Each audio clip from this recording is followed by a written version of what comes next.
ওই তো পরি। যাক, আজকে আমি আমার মনের কথা পরীকে বলবোই, আর দেরি করা যাবে না।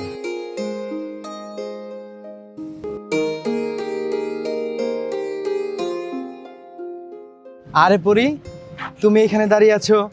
স্কুল তো অনেক আগে ছুটি হয়েছে, এখনো বাসায় যাওনি? না, যেতে একটু লেট হবে। কি ব্যাপার, কার জন্য কি অপেক্ষা করতেছো নাকি? হ্যাঁ, কিন্তু সে যে কেন এখন আসতেছে না এটাই বুঝতে পারতেছি না। আমার মনে হয় না সে আর আসবে। যাই হোক, চলো আমরা কোথাও গিয়ে চা খাই। না কাসার, আমার চা খাওয়ার মুড নেই, যেতে পারবো না। আরে চা খেলে ভাল লাগবে, চলো তো, আসো।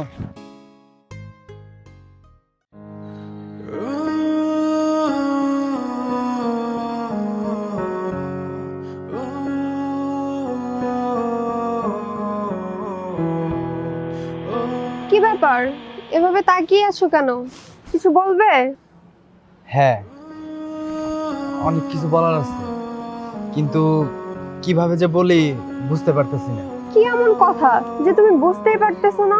এত ঢং না করে তাড়াতাড়ি বলো তো। কিন্তু কিভাবে যে বলি, আমি তোমাকে ভালোবাসি। হোয়াট?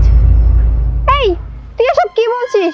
আমরা একই স্কুলে লেখাপড়া করি, আর তোকে তো আমার ফ্রেন্ডের বেশি কিছু ভাবি না। That's it. বিশ্বাস করো পরি, আমি তোমাকে অনেক ভালোবাসি।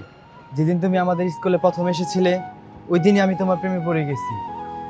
পরি, আমি তোমাকে আমার জীবনের থেকে অনেক বেশি ভালোবাসি। চুপ, আর একটিও কথা বলবি না। দেখ, এবার কিন্তু বাড়াবাড়ি হয়ে যাচ্ছে, তুই লিমিট ক্রস করে ফেলছিস। পরি, আমি ছেলে হিসাবে দেখতে কি খুবই খারাপ? আর 10টা ছেলের মধ্যে যা আছে আমার মধ্যেও তা আছে, কেন তুমি আমার সাথে রিলেশন করবা না? না, তুই দেখতে খারাপ না, আর 10টা ছেলের মধ্যে যা আছে তোর মধ্যেও তাই আছে। কিন্তু তুই কি জানিস আমার আশা কি? আমার আশা হচ্ছে আমি লাক্সারিয়াস লাইফ লিড করব। আর তোর সাথে যদি আমি রিলেশন করি তাহলে বস্তিতে, তা না হলে গাছতলায় গিয়ে থাকতে হবে। এর থেকে ভালো কিছু তো তুই ডিজার্ভ করিস না। পরি, ভাগ্য পরিবর্তন হতে সময় লাগে না, কিন্তু ভাগ্য পরিবর্তন করতে হলে একটা হাতের প্রয়োজন। তুমি যদি আমার পাশে থাকো, আমি আমার লাইফে সাকসেস হতে পারবো। তোর দ্বারা কোনোদিনও সম্ভব না। তার থেকে একটা কাজ করতে পারিস, তোর স্ট্যাটাসের সাথে যে মেয়ে যায় তার সাথে রিলেশন করতে পারিস। By the way, I have a boyfriend.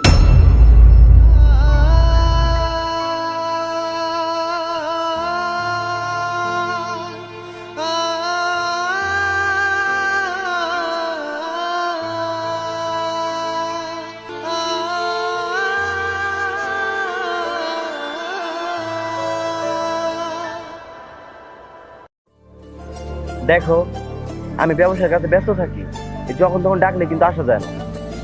হ্যাঁ, আমিও বুঝতে পেরেছি, যখন তখন ডাকলে আসা যায় না। আচ্ছা, একটা কাজ করতে পারো, চলো আমরা বিয়ে করে ফেলি। বিয়ে? কিন্তু আমি তো তোমার বিষয়ে বাসায় বলিনি এখনো। বলনি এখন বলো, নাকি আমাকে বিয়ে করার ইচ্ছা নেই? নতুন কাউকে পাইছো? এই হচ্ছে মেয়েদের একটা সমস্যা, একটু কিছু হলেই নতুন কাউকে পাইছো। আমি তো ব্যবসার কাছে তোমাকেই সময় দিতে পারি না, নতুন কাউকে আবার সময় দেবো কোত্থেকে? নতুন কেউ যদি নাই আসে তাহলে তুমি আমাকে বিয়ে করতে পারবে না কেন? আচ্ছা ঠিক আছে, তোমার বিয়ে করতে হবে না। আমার ফ্যামিলি থেকে যে ছেলের সাথে আমাকে বিয়ে দেবে আমি তাকেই বিয়ে করব, ঠিক আছে? এই দাঁড়াও দাঁড়াও, এত উত্তেজিত হয়েও না। আজকে আমি তোমার বিষয়ে বিয়ের কথা বলবো বাসায়। কি, তুমি সত্যি বলছো? আচ্ছা ঠিক আছে।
কিরে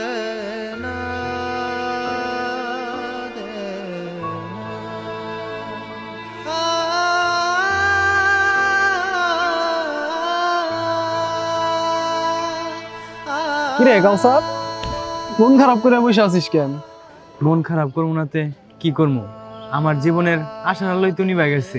তুই তো জানোস পরীর আমি অনেক ভালোবাসি, কিন্তু পরী তো আমারে ভালোবাসে না, ও ভালোবাসে টাকারে। বন্ধু, পরী আমারে অনেক অপমান করছে। অপমান তো করবেই। বর্তমান যুগে ছেলে হোক বা মেয়ে সবাই খালি টাকা চিনে, টাকা ছাড়া আর কিচ্ছু চিনে না।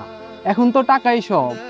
ওই মায়ের পিছনে সময় নষ্ট না কইরা তুই যদি নিজের ক্যারিয়ারের দিকে একটু তাকাইতি, যদি একটু ভালোভাবে পড়ালেখা করতি, তাহলে কিছু হইলে উন্নত করতে পারতি। দোস্ত, পরীর আমি অনেক ভালোবাসি, পরী ছাড়া আমি বাঁচবো না। আমি আমার জীবন একদম শেষ করে ফেলবো। আর একটা বাজে কথা বলবি, একদম এই জুতা খুইলা তোরে মারবো। একটা মাইয়ার জন্য তুই তোর জীবন শেষ করে দিবি? তুই কেমন পুরুষ? হ্যাঁ, যেই বাপ মা তোরে এত কষ্ট করে লালন পালন করছে, যত্ন করে বড় করছে, তাদের জন্য তো জীবনে এক ফোঁটা পানি পড়লো না চোখ দিয়া। আর সামান্য একটা ফাত্রা মাইয়ার লাইগা তুই কিনা চোখ দিয়া পানি বাইর করতেছস, আবার কইতেছস আত্মহত্যা করবি? এই, তুই কি পুরুষ? আরে তুই তো সমস্ত পুরুষ জাতির কলঙ্ক। দেখ ভাই, এখনো অনেক সময় আছে, তুই নিজের ক্যারিয়ারের পিছনে টাইম দে, ক্যারিয়ারটা ভালো কর। টাকা পয়সা হইলে ওই রকম মাইয়া হাজার হাজার তোর পিছনে ছুটবো। হ বন্ধু, তুই ঠিকই কইছস। জীবনে বড় হইতে গেলে আগে টাকার প্রয়োজন। আমি আমার নিজেরে এমন ভাবে তৈরি করবো, পুরা শহরের মানুষ জানে আমার এক নামে চেনে।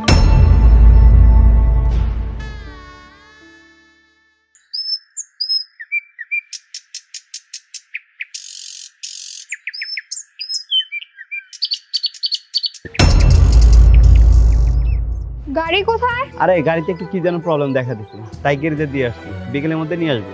তাহলে আমি এখন পার্লারে কিভাবে যাব? তুমি করো, একটা ওভার ডাক দিয়ে চলে যাও। কিন্তু তুমি কিভাবে যাবে?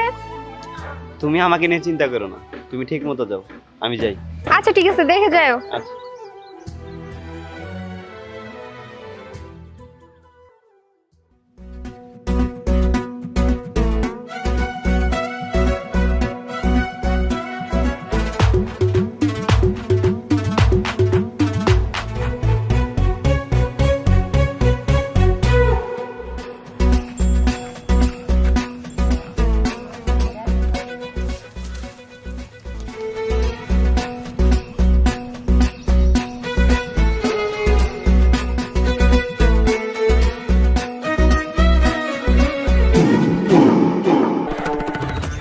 তুমি এইখানে ওই পাশে যাইতা, প্রচুর কাজ আমার। আরে আমি তো ভাবলাম তুমি এই সাইডে আছো, এর জন্যই তো আসলাম। আচ্ছা, বাসায় কখন যাবে? আরে আজকে প্রচুর কাজ আছে, ওই পাশে ছাদ ঢালাই হচ্ছে, আজকে আর মনে হয় না যাওয়া হবে। কখন যাবো আমি সঠিক জানি না। এক কাজ করো, তুমি চলে যাও। সব সময় কাজ কাজ কাজ কাজ কাজ করতে করতে আমার মাথাটা ঘিরে ফেলছো। ঘরে যে একটা মানুষ আছে, তোমার যে ওয়াইফ আছে, তাকে যে পার্সোনাল ভাবে সময় দিতে হয়, সেই খেয়াল আছে তোমার? তা তো নাই। আরে এটা তো আমার ডিউটি, আমার কাজ করতে হবে না? না কাজ করলে কি আমার টাকা দেবে?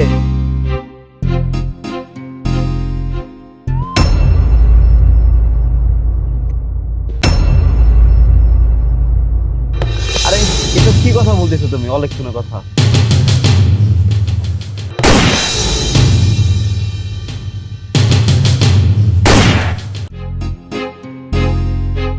স্যার আপনি এখানে? আমার তো স্যার কোনো শত্রু নেই, তাহলে গুলি করলো কে? ওরা তোমাকে মারতে চায়নি, ওরা মারতে চেয়েছে আমাকে। পিছন থেকে ভেবেছে ওইটা আমি, এজন্য তোমার উপরে গুলি চালাইছে। ভাগ্যক্রমে তুমি বেঁচে গেছো। যাক স্যার, আপনি না থাকলে আমার যে কি হতো। আপনার আমি কি বলে ধন্যবাদ দেবো স্যার, আমার ভাষা নেই। তুষার, তোমার মাথা খারাপ হয়ে গেছে? তুমি ওকে কেন স্যার বলছো? আরে স্যারকে স্যার বলবো না তো কি বলবো? উনি হচ্ছে আমাদের কোম্পানির এমডি। আর স্যার, ও হচ্ছে আমার ওয়াইফ। কেমন আছেন ম্যাডাম? নিশ্চয়ই ভালো আছেন। দামি দামি গহনা, বড়লোক হাজবেন্ড। মানে আমার ভুল হয়ে গেছে, ওই দিন তোমার সাথে অনেক খারাপ বিহেভিয়ার করছি, আমাকে তুমি ক্ষমা করে দাও। মানে স্যার কি তোমার পরিচিত?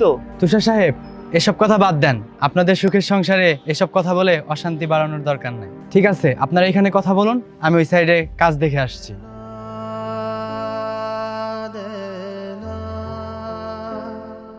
da